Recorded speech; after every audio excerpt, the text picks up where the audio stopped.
Welcome back to our channel. This time we're going to discuss about wages, concept, types of wages, factor influencing wages. हम समझेंगे wages होता क्या है. हमने बहुत बार देख लिया, बहुत बार ही हमने देखा है कि वेजेस आ रहा है हमारे, जब हम एक्ट्स पढ़ रहे हैं तब आ रहा है वेजेस, बहुत बार आता है वेजेस. तो वो एक्चुअल में क्या होता है? अगर हम लेबर लॉ की ही बात करते हैं तो अराउंड 20 से 21 टाइप्स ऑफ वेजेस को डिफ़ाइन किया गया है. अलग अलग एक्ट में वेजेस को डिफ़ाइन किया गया है कि उसमें क्या इंक्लूड होगा और उसमें क्या एक्सक्लूड होगा. तो उसका तो अलग अलग एक्ट में अलग अलग चीज़ें होती हैं, बट एक बेसिक क्या होता है? अगर कोई वेजेस बोलेगा तो आपके दिमाग में एक बेसिक आइडिया आना चाहिए ना. तो उसको हम समझेंगे कॉन्सेप्ट क्या है और कौन कौन से टाइप्स ऑफ वेजेस होते हैं और कौन से ऐसे फैक्टर होते हैं, कौन से ऐसे पॉइंट होते हैं जो इन्फ्लुएंस करते हैं जब हम फिक्सेशन ऑफ वेजेस करते हैं, जब हम किसी की वेजेस को फिक्स करते हैं या फिर किसी क्लास ऑफ वर्कर की वेजेस को हम फिक्स करते हैं. तो आइए देखते हैं मीनिंग. अगर हम मान लीजिए, अगर आप डिक्शनरी मीनिंग की बात करते हैं कि वेजेस होता क्या है, तो वो क्या होता है? Amount of money that is paid to an employ for each hour work. एक ऐसा अमाउंट ऑफ मनी जो हम एम्प्लॉय को, वर्कर को पे करते हैं कि उन्होंने जितने देर अपना मेरे लिए काम किया है, उसी को हम एक्सचेंज में, उसी के एक्सचेंज में हम उन्हें वेजेस प्रोवाइड करते हैं. तो ये हो गया. आप अगर एग्जांपल लेना चाहें तो हमारे घर में इलेक्ट्रीशियन आता है, प्लम्बर आता है और हम कारपेंटर को बुलाते हैं, तो हम उन्हें कुछ ना कुछ मनी एक्सचेंज में देते हैं उनकी सर्विस को लेकर. वो जो भी सर्विस हमें प्रोवाइड किए होते हैं, अगर वो घर बनाने आए हैं या फिर आपके मोटर्स और ये सब देखने आए हैं, तो उसके अकॉर्डिंग आप जितने देर भी वो काम किए होते हैं उसके हिसाब से आप उसको पे करते हो, जो भी काम आपका किया होता है. तो उसे हम वेजेस कहते हैं. अब डेफिनेशन देखते हैं. थोड़ी फेमस डेफिनेशन है, उसको पहले कवर कर लेते हैं. A wages may be defined as a sum of money paid under the contract by the employer to the worker for service is rented. तो यहाँ पे कॉन्ट्रैक्ट लिखा है, तो ये कॉन्ट्रैक्टर वाला नहीं है कि सिर्फ कॉन्ट्रैक्ट लेबर को ही आप वेजेस प्रोवाइड करोगे. ये आपका एम्प्लॉयमेंट कॉन्ट्रैक्ट की बात कर रहा है. जब आप किसी इस्टेब्लिशमेंट में आप जाते हो और आप वहाँ पे एम्प्लॉयड हो जाते हो, तो आप एक एम्प्लॉयमेंट कॉन्ट्रैक्ट में अंदर आ जाते हो, एम्प्लॉयमेंट कॉन्ट्रैक्ट के अंदर बंध जाते हो. उस कॉन्ट्रैक्ट में ऐसी चीज़ें होती हैं कि आप 5 घंटे मेरे लिए काम करोगे, आपको एटलीस्ट इतना प्रोडक्शन करना है, आपकी टाइमिंग ये होगी. तो ये सारी चीज़ें आपकी कॉन्ट्रैक्ट में आती हैं. तो उसी कॉन्ट्रैक्ट के अंदर आपका वेजेस भी डिफाइन होता है कि आप इतना पैसा दोगे, इतना आपका एम्प्लॉयर इतना पैसा देगा अगर आप इतने देर हमारे यहाँ आकर काम करते हो. तो उसी कॉन्ट्रैक्ट में वो सम ऑफ मनी डिफाइन होता है कि कितना आपका जो एम्प्लॉयर है उस वर्कर को, उस एम्प्लॉय को देगा. तो वही ये कह रहे हैं. दूसरा देखते हैं. Wages is payment to the labour for is assistant to the production. देखिए, जो लेबर होता है वो आपका फैक्टर ऑफ प्रोडक्शन होता है. पहली चीज़ हमें पता ही है कि वो फैक्टर ऑफ प्रोडक्शन होता है, one of the factor of production. तो उसका जो असिस्टेंट हो गया, उसका जो आप कंट्रीब्यूशन आपकी प्रोडक्शन में आ रहा है, उसके एक्सचेंज में जो आप पे करते हो उसे वेजेस कहा गया है.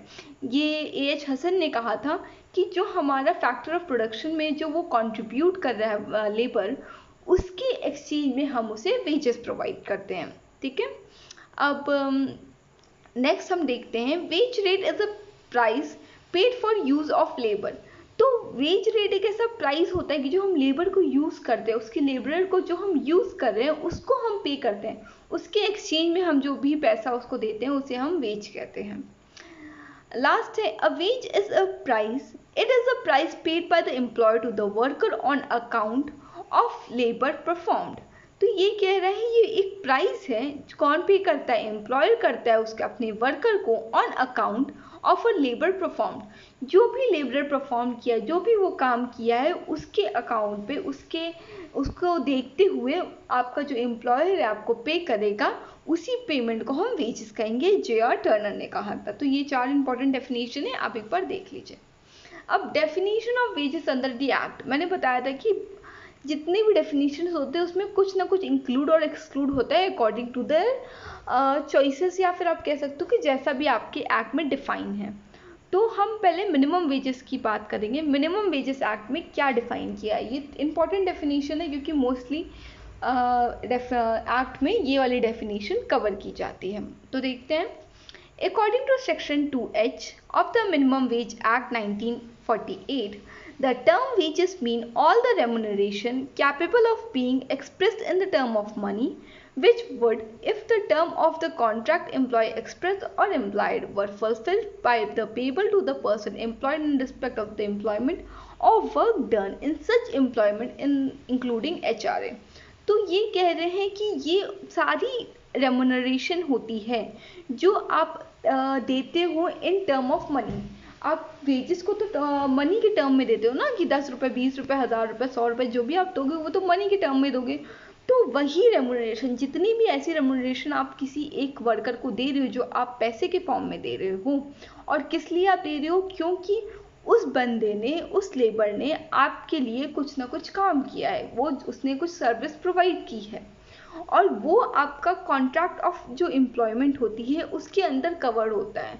अगर देखिए आपने किसी को बोल दिया कि आप मेरे यहाँ आकर 2 घंटे काम कर लेना, तो यहाँ पे आप कुछ रिटर्न तो दो नहीं रहे हो, बस आप बोल रहे हो, तो यहाँ पे इम्प्लाइड हो गया। तो अगर आपने किसी से, एक लेबर से कहा है कि आप 2 बजे आकर ये 2 घंटे का काम कर लीजिए, तो अपने आप ही उस कॉन्ट्रैक्ट में वो एम्प्लॉयर और वो लेबर बन जाता है कि अगर वो उसका काम करेगा तो उसको पेमेंट मिलेगी। तो ये हो गया इम्प्लाइड। और एक्सप्रेस मतलब अगर कोई रिटर्न आपने दिया होगा, कि जैसे आप अगर प्रोफेशनल्स की बात करते हैं, किसी प्रोफेशनल जॉब की आप बात करते हो, तो आपको ऑफर लेटर दिया जाता है, तो उस ऑफर लेटर में लिखा होता है कि आपको कितना पेमेंट मिलेगा, तो ये रिटर्न में हो गया। तो यही सारी चीज़ें, अगर वो कॉन्ट्रैक्ट ऑफ लेबर अगर आपका रिटर्न है या फिर ओरल कुछ भी है, और उसमें आपने पैसे देने की बात की है, या फिर पैसा आपको देना होगा अगर आपके एम्प्लॉई आपके लिए वर्क कर रहे हैं, तो उसी अमाउंट को हम वेजेस बोलेंगे। और इसमें इंक्लूड होता है HRA। HRA क्या होता है? House rent allowances. उसको हम अभी आगे देख लेंगे HRA क्या होता है अच्छे तरीके से, पर देखते हैं क्या क्या इंक्लूड नहीं होता। The value of any house accommodation, supply of light, water, medical attendance. तो कोई भी आपका हाउस अकोमोडेशन अगर कोई प्रोवाइड किया जा रहा है, मतलब आपको कभी घर दिया जा रहा है, तो वो सप्लाई ऑफ लाइट, वहाँ पे जो लाइट की सप्लाई हो रही है, वाटर की हो रही है, मेडिकल अटेंडेंस की हो रही है, ये सारी चीज़ें आपकी वेजेस में इंक्लूड नहीं होंगी। फिर बी कहता है एनी अदर एम्यूनिटी और any other services excluded by general और specific order of the appropriate government. तो ऐसी कोई भी एम्यूनिटीज़ अगर आपको प्रोवाइड की जा रही है, उसको भी एक्सक्लूड किया जाएगा बाय जनरल स्पेसिफिक, अगर कोई ऑर्डर दे देते हैं अप्रोप्रिएट गवर्नमेंट। और अप्रोप्रिएट गवर्नमेंट में कौन आता है? State government and central government. अब सेकेंड पॉइंट बोल रहा है any contribution paid by the employer to any person fund और प्रोविडेंट फंड। तो ये कह रहा है कि आपका जो फंड में पैसा जाता है, आपका जो प्रोविडेंट फंड होता है, जो पेंशन फंड होता है, उसमें जो कंट्रीब्यूशन जा रहा है वो आपका इंक्लूड नहीं होगा वेजेस में। ट्रैवलिंग अलाउंसेस भी नहीं होगा। Any sum paid to the person employed to the different special expenses entitle on him on the nature of the employment. तो ऐसा कोई भी खर्च या फिर एक्सपेंस अगर उस एम्प्लॉय ने किया है अपने सर्विस को, मतलब अपने काम को करते वक्त, लाइक अगर आपने कोई मीटिंग है आपकी दूसरे स्टेट में, तो आप ट्रैवल कर रहे हो, तो आप अगर वो ट्रैवल करते टाइम जो आपका पेमेंट होगा वो आपका वेजेस में नहीं आएगा, क्योंकि आपने उस एक्सपेंस को अपने एम्प्लॉयमेंट के काम करने के लिए किया है। ठीक है। एनी ग्रेजुएटी पेबल, जो भी ग्रेजुएटी आपकी पेमेंट होती है वो भी आपका वेजेस में नहीं आता है। कॉन्सेप्ट ऑफ वेजेस, देखिए वेजेस नॉमिनल वेजेस होते हैं, आप 2 कॉन्सेप्ट से समझ सकते हो, और रियल वेजेस होते हैं। तो फिर समझते हैं क्या होता है मनी वेजेस और नॉमिनल वेजेस। जो नॉमिनल वेजेस होता है उसी को हम मनी वेजेस कहते हैं। नाम से ही लग रहा है कि इसमें पैसे की बात की जाएगी, मतलब वेजेस आपके पैसे के टर्म में होगा। आइए देख लेते हैं। The total amount of money received by a laborer in the process of production is called the money wage or nominal wage। तो जो अमाउंट ऑफ मनी उसको पे किया जा रहा है जब उसने प्रोसेस ऑफ प्रोडक्शन में पार्ट लिया और कुछ कंट्रीब्यूट किया है, उस अमाउंट ऑफ मनी को हम वेजेस कहेंगे। ठीक है, या फिर हम मनी वेजेस कहेंगे या फिर नॉमिनल वेजेस कहेंगे। ठीक है। अब आता है real wages. Real wages mean translation of money wages into the real term or in term of commodities and services that money can buy। तो रियल वेजेस को आप ऐसे मान लो कि जब आपको, मान लीजिए आपने एक दिन काम किया, आपको 100 रुपये मिले, ठीक है, और वो 100 रुपये आप कुछ खरीदने में स्पेंड कर दिया, आपने उसमें 50 रुपये या फिर आप पूरा 100 रुपये मान लो, आपने 100 रुपये गए और आपने 5 kg एप्पल खरीद लिया, ठीक है। तो आपका जो रियल वेजेस है वो आपके कमोडिटी में होगा कि आप 5 kg एप्पल खरीदने के एबल हैं, आप उतना कमा रहे हैं, तो आपका रियल वेजेस 5 kg एप्पल के अमाउंट में होगा उस दिन का। उस दिन से अगर आप कंपेयर करोगे तो वो आपकी वेजेस होगी, ठीक है। और देख लेते हैं, they refer to the advantage of worker occupation, the amount of necessity, comfort or luxury of the life which worker can command in return of his service। तो ये कह रहे हैं आप एज अ लेबर काम तो कर रहे हो, ठीक है, आप 30 डेज इन 30 नहीं, और सॉरी 25 और 28 जितना भी दिन आप काम कर रहे हो, उसके रिटर्न में आपको क्या मिल रहा है, आप क्या क्या चीज़ें अफोर्ड कर सकते हो, आप अपने लिए घर अफोर्ड कर सकते हो, 2 लोग का खाना कर सकते हो, सिक्योरिटी कर सकते हो, तो वो सारी चीज़ें मिला के वो आपका रियल वेजेस होगा। अगर मान लीजिए इन्फ्लेशन बढ़ता है और आपकी वेजेस उतनी ही है, आपकी वेजेस अगर आपको 1000 रुपये महीने मिल रहे थे तो वो 1000 रुपये ही है, पर इन्फ्लेशन बढ़ गया 5%, तो आपका जो रियल वेजेस है वो आपका घट जाएगा, ठीक है। आपका देखिए मनी वेजेस तो वही है, मनी वेजेस कांस्टेंट होने वाला है, क्योंकि आपको 1000 रुपये आज भी मिल रहा था और आपको 1000 रुपये कल भी मिल रहा है। बट अगर हम रियल वेजेस के रेफरेंस में बात करें तो कल मतलब लास्ट डे क्या हो रहा था कि आप उस टाइम 5 kg एप्पल खरीद ले रहे थे, पर आज क्या हो जा रहा है, जब इन्फ्लेशन रेट, जब महंगाई बढ़ गई है तो आप 4.5 किलो ही खरीद पा रहे हो, तो वहाँ पे हम मान लेंगे कि जो हमारा रियल वेज है वो घट गया है। तो आप, आई होप आपको ये दोनों कॉन्सेप्ट समझ आ गया हो।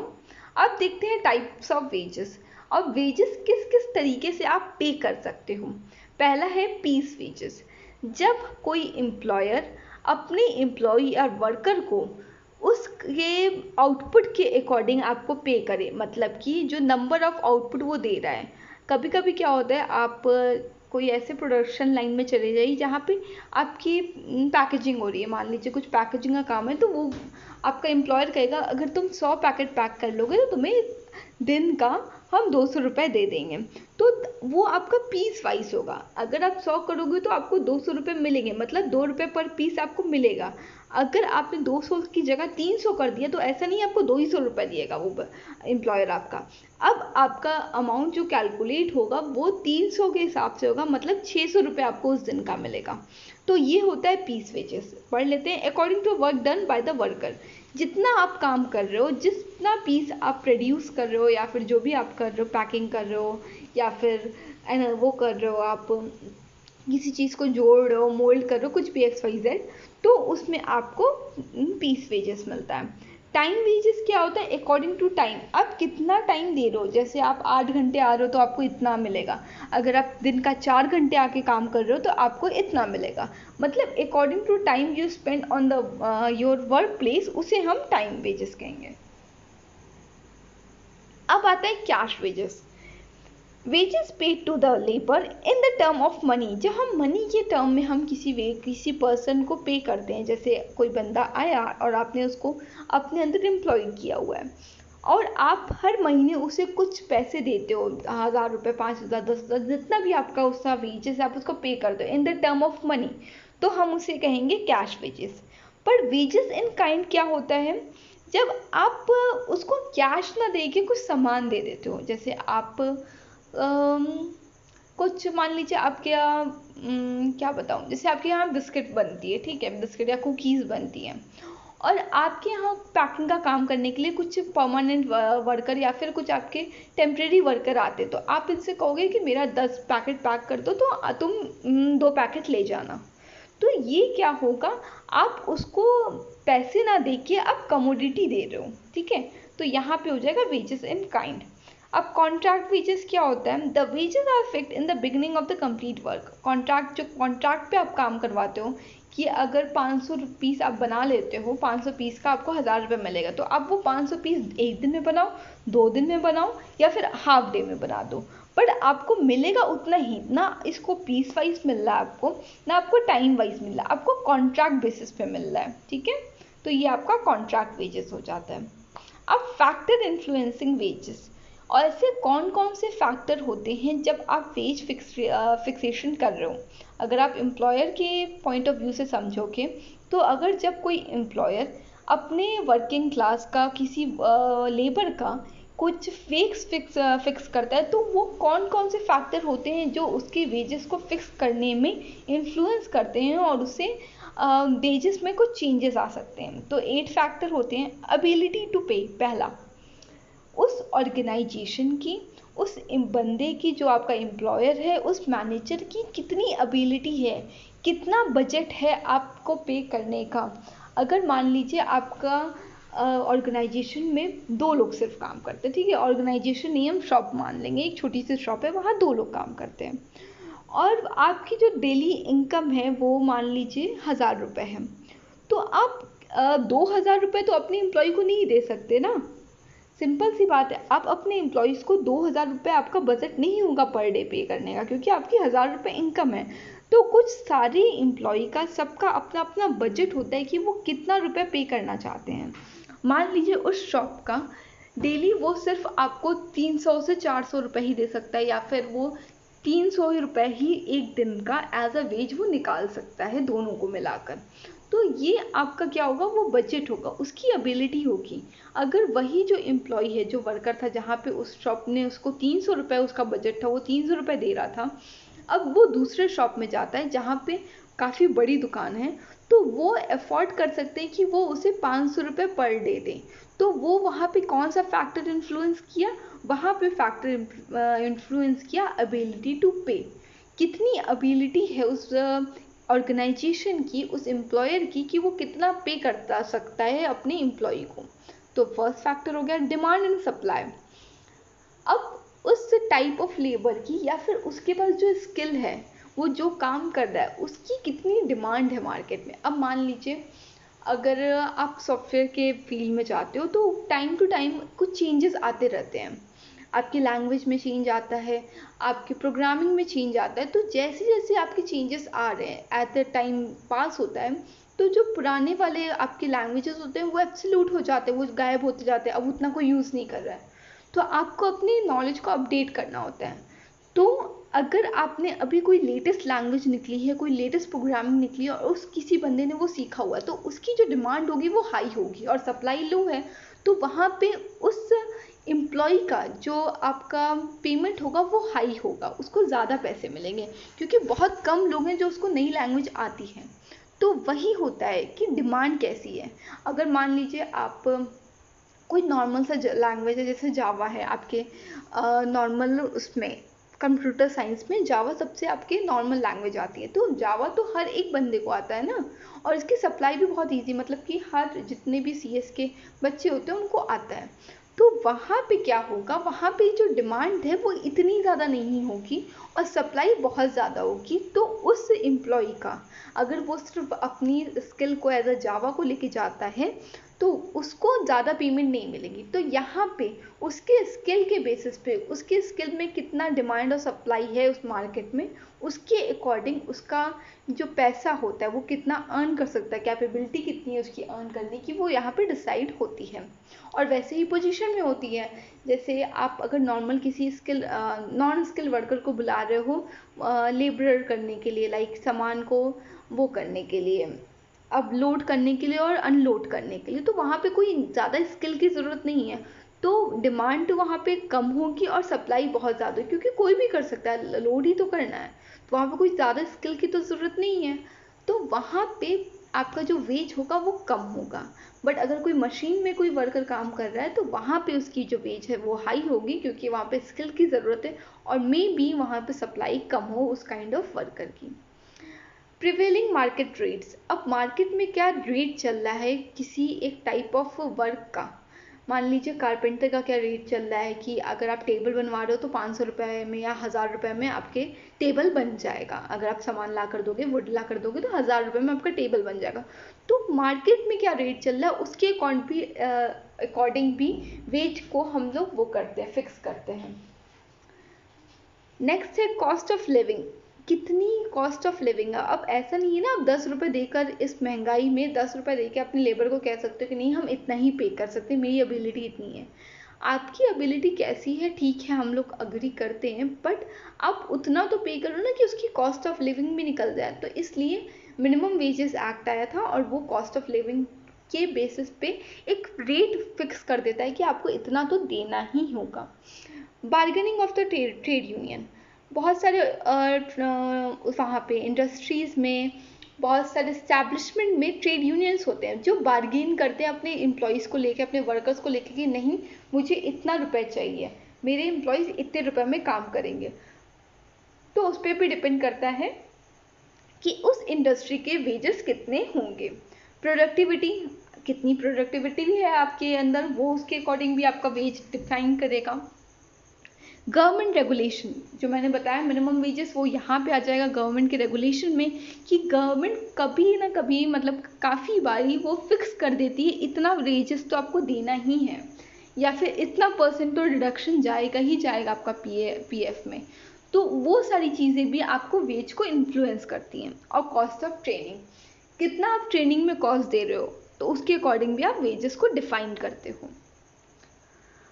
अब ये आपका हो गया फैक्टर इन्फ्लुएंसिंग। अब वेजेस में क्या क्या चीज़ें आती हैं, आपका पहले आता है, अगर आप वेजेस की बात कर रहे हो तो यहाँ पे हम सैलरी को भी लेके चल रहे हैं, सिर्फ हम वही बेसिक वेजेस नहीं लेके चल रहे हैं जो हम वर्कर को देते हैं।